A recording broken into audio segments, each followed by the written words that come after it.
MS word की आपके पास एक फाइल नज़र आ रही है, इसी के ऊपर हम अपनी वापस आज क्लास शुरू कर रहे हैं।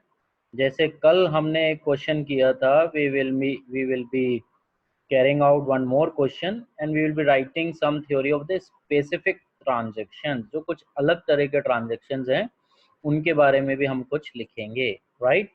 तो सबसे पहला काम हमारा जो हो रहा है, हम एक एग्जांपल ले रहे हैं आप ही की बुक का, जिसको मैं कह रहा हूँ इलस्ट्रेशन नंबर 3। पहले मैं फटाफट क्विकली इसके ट्रांजेक्शन लिख देता हूँ ताकि आप लोगों को आराम से क्वेश्चन एक जगह पे मिल जाए, राइट।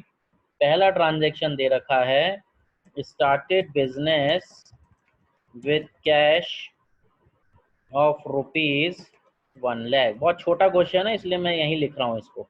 सेकंड है, purchased goods for cash 20,000 and credit पे भी खरीद ले, यानी कैश पे 20,000 रुपये और उधार पे 30,000 रुपये। खाली 3 ट्रांजेक्शन का क्वेश्चन है। यस बताइए, यश कसेला ने हाथ ऊपर किया है। थर्ड ट्रांजेक्शन है, sold goods for cash costing rupees 10,000 and on credit costing rupees 15,000, right. लेकिन both at a profit of 20%, दोनों को जो है 20% के प्रॉफिट पर सेल किया गया है, राइट। अब हमें अकाउंटिंग इक्वेशन स्टार्ट करनी है। हम एक काम करते हैं, थर्ड वाले के अंदर हमें थोड़ा सा निकालना पड़ेगा वर्किंग नोट में कि भैया कितने के गुड्स सोल्ड हुए हैं। सबसे पहले तो देखिए कैश सेल्स कितने की हुई, कॉस्ट तो है इसकी 10,000, राइट। और प्लस प्रॉफिट अगर हम इसके अंदर करते हैं, प्लस प्रॉफिट जो कि कितने परसेंट है, 20%। अब 10,000 का 20% आप निकालिए तो इट विल बी 2,000, राइट। ये आ गया आपका 2,000, यानी सेल प्राइस का मतलब जो हमें कैश रिसीव हुआ है कैश को सेल करने से, दैट इज 12,000। इसी प्रकार से क्रेडिट सेल्स देखे जरा, क्रेडिट सेल्स कैलकुलेट करने के लिए कॉस्ट दे रखी है हमें उसकी 15,000, इस पर भी प्रॉफिट कमाया गया है तो plus profit at the rate 20%। Profit कितना कमाया है, 20% का। तो प्रॉफिट को अगर देखते हैं 15,000 का 20% 3,000 निकलता है।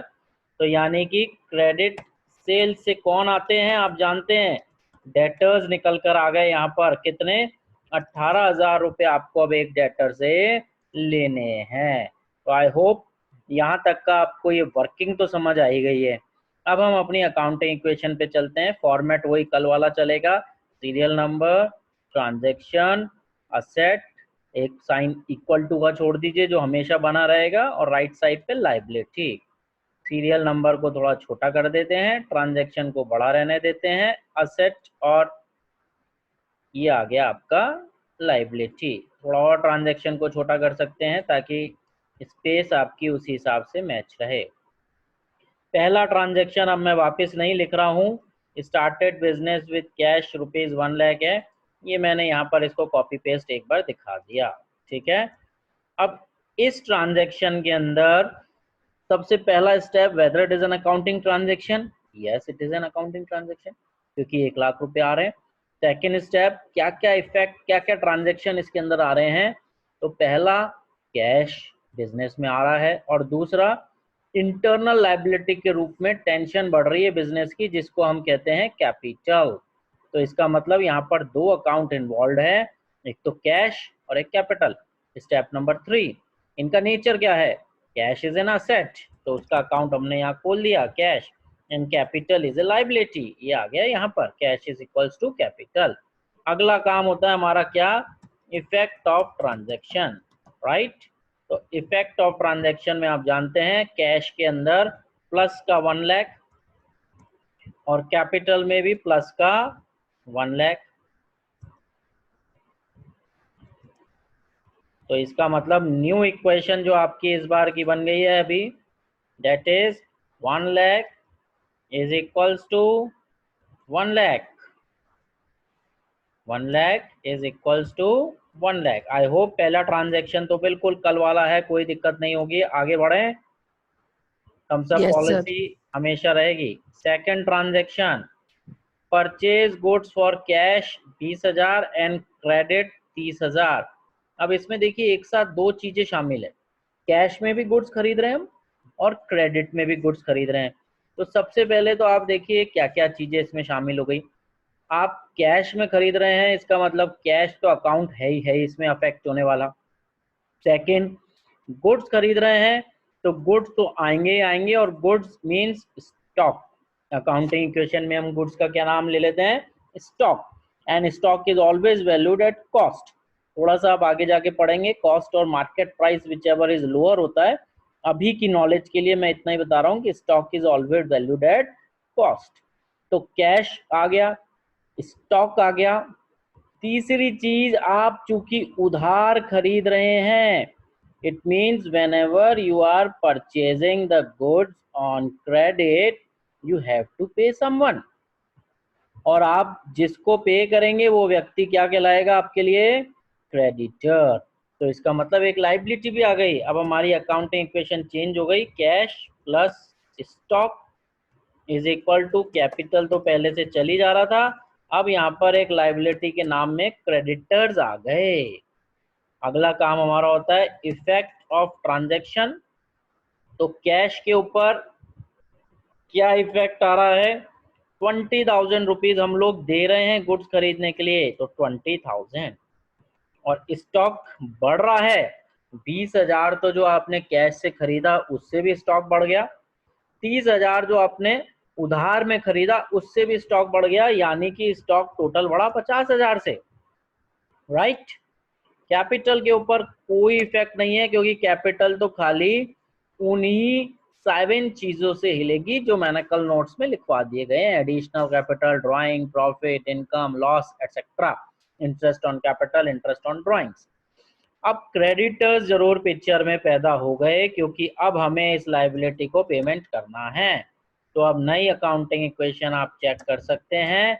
असेट साइड में इफेक्ट माइनस प्लस करने के बाद 1 लाख का कैश था, 20,000 चले गए, 80,000, और प्लस 50,000 का आपका स्टॉक चल ही रहा है, इक्वल टू लगा के। सर हाँ बताइए।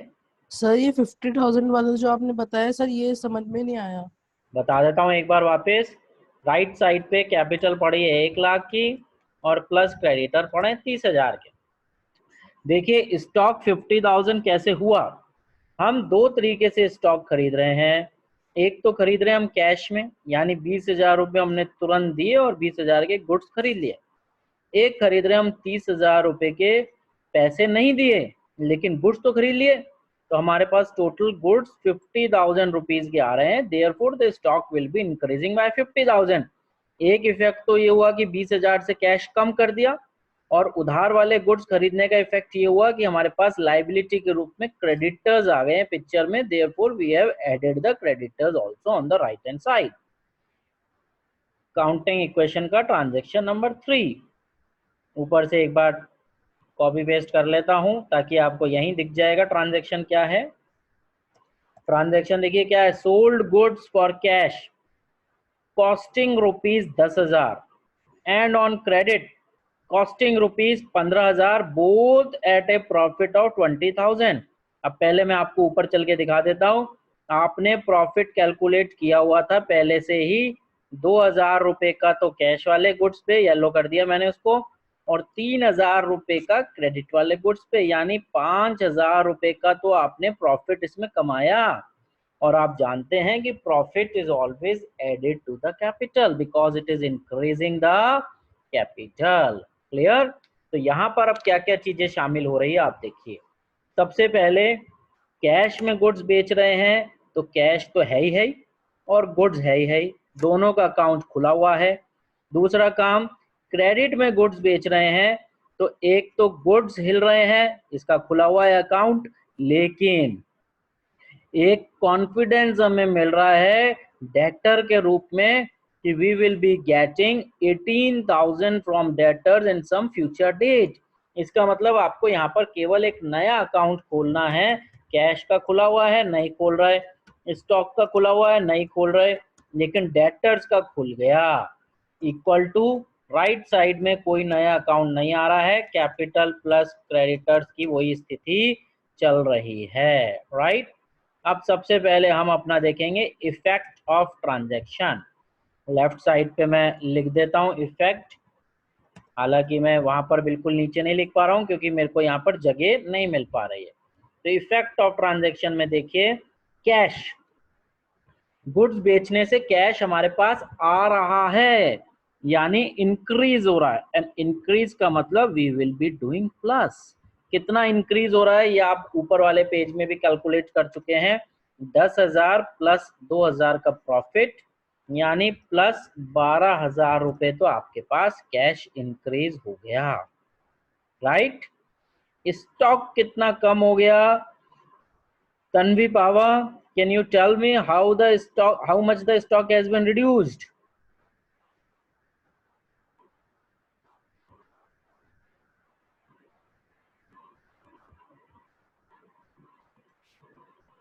Deepika Chandwani,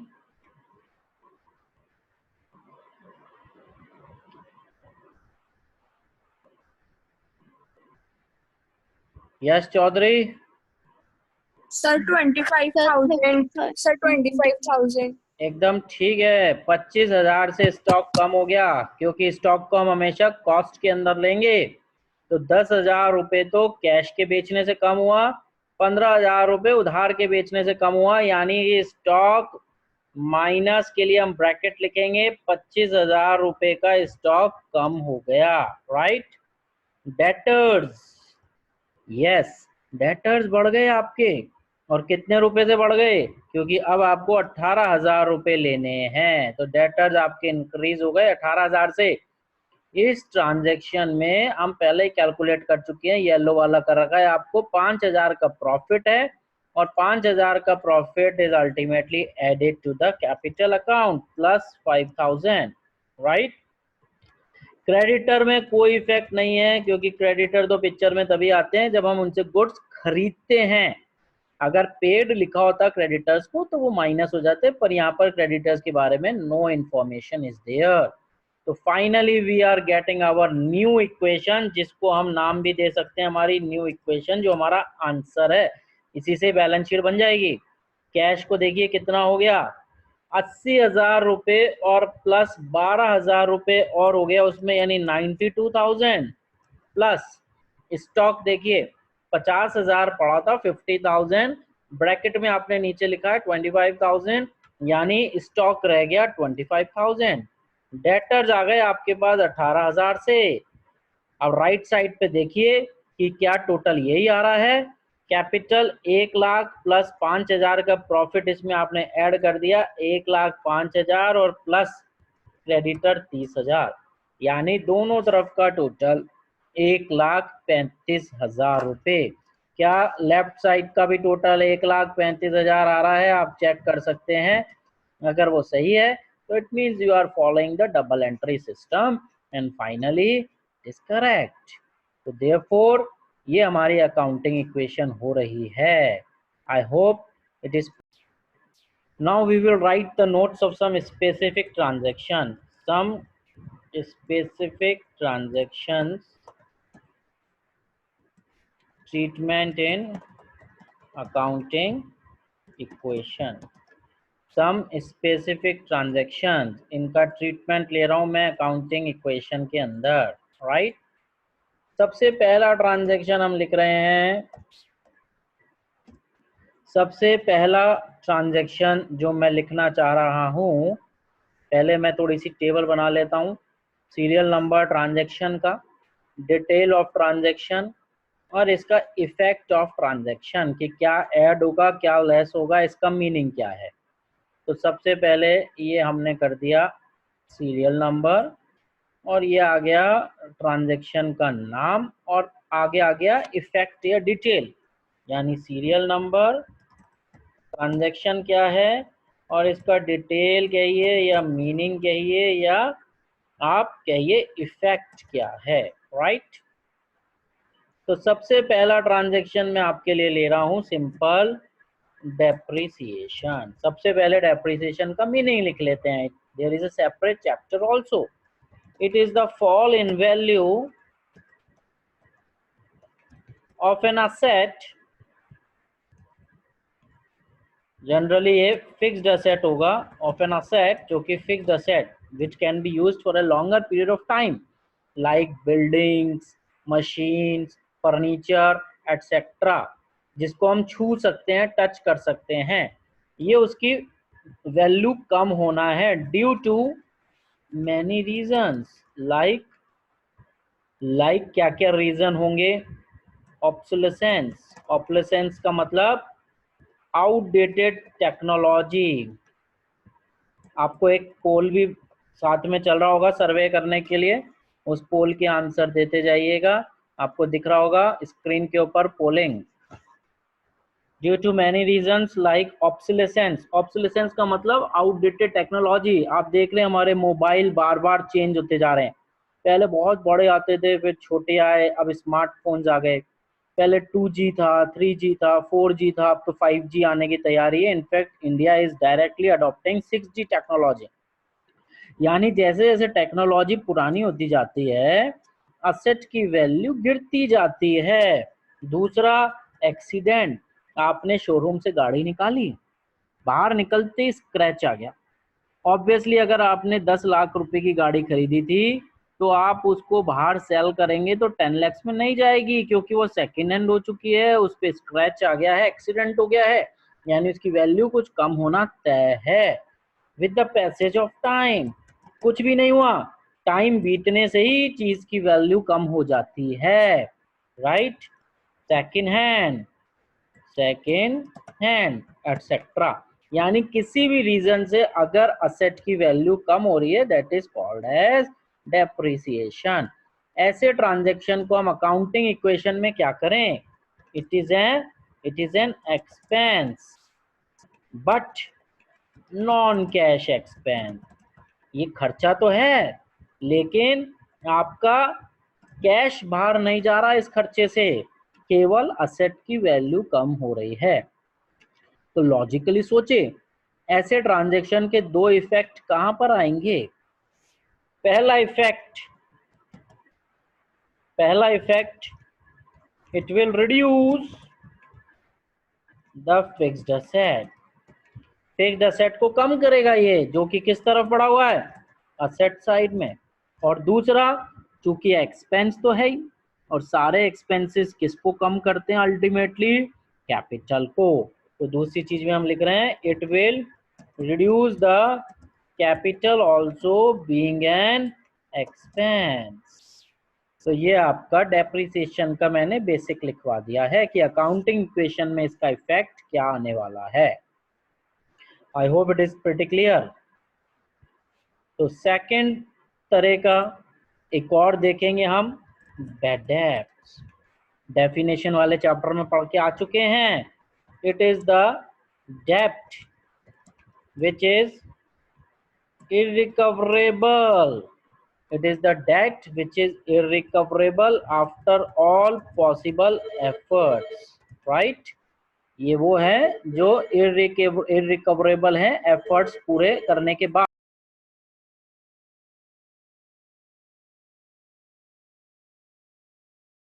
We are again resuming the class.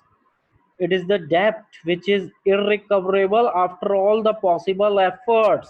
Yani it is just a loss to the firm, to the business, but non-cash loss again. Means no cash is going out. No cash is going out. Only some part of debtor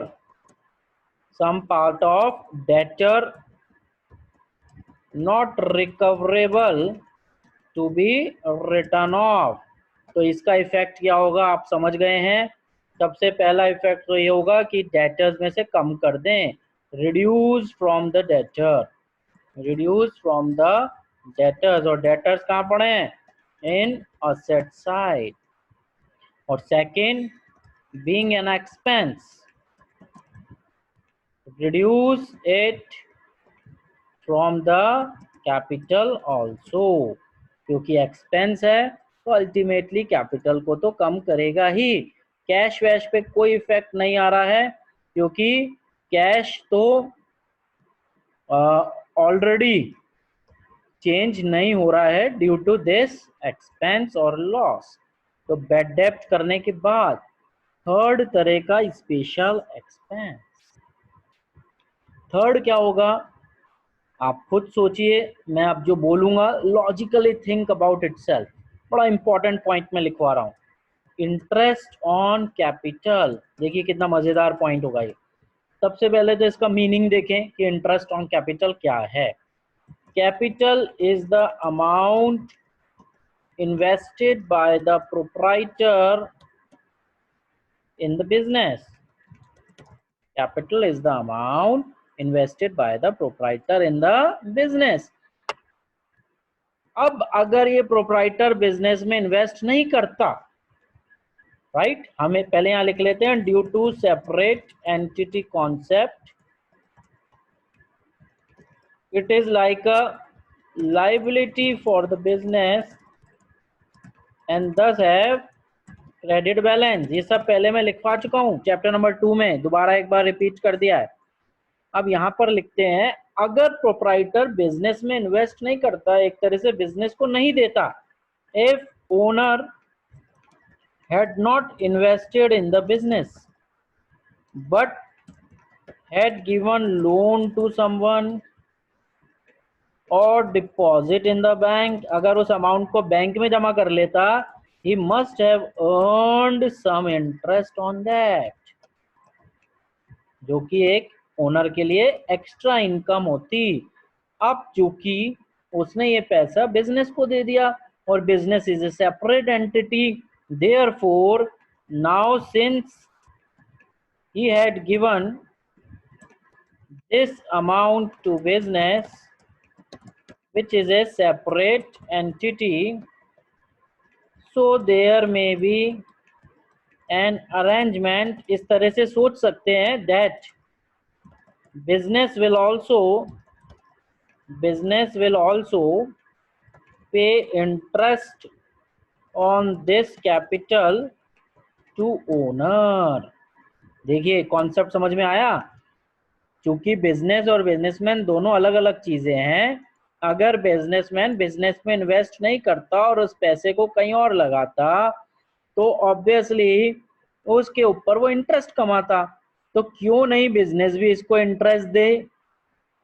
तो इसीलिए business इसको जो interest देगा इसकी capital पे, वो interest on capital कहलाएगा। अब देखिए इसका इफेक्ट क्या हो रहा है। इफेक्ट बड़ा इंपॉर्टेंट इफेक्ट है। सबसे पहला इफेक्ट कि ये दिया किसको जाएगा, सिंस दिस IOC बोल रहा हूं मैं इसको, interest on capital is to be given to owner, therefore we will add in the capital account. क्यों ऐड करेंगे बच्चों, क्योंकि अब ध्यान से समझो इस लॉजिक को, हमें उसको कैपिटल तो देनी ही है, आज नहीं कभी ना कभी देनी है, बिजनेस बंद होगा जब देनी है।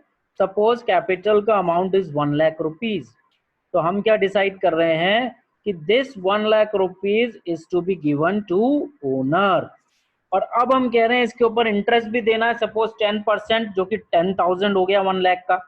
अब जब हमने उसको 1 लाख देने ही है तो इसी में 10,000 और जोड़ देते हैं, आगे जाकर 1,10,000 दे देंगे। वो कहते हैं ना, कई बार हम किसी से लोन लेते हैं, उसको कहते हैं भैया तुमको कितने देने हैं, 1 लाख रुपए, वो कहेगा कि यार अब इसके ऊपर ब्याज भी दो, तो वो क्या कहेगा, चलो मैं ब्याज के साथ आपको 1,10,000 रुपए दे दूंगा। तो वो यहाँ पर बिजनेस भी कर रहा है कि जब हमने बिजनेसमैन को 10 लाख रुपीज देने हैं तो we will add the interest amount also in this capital.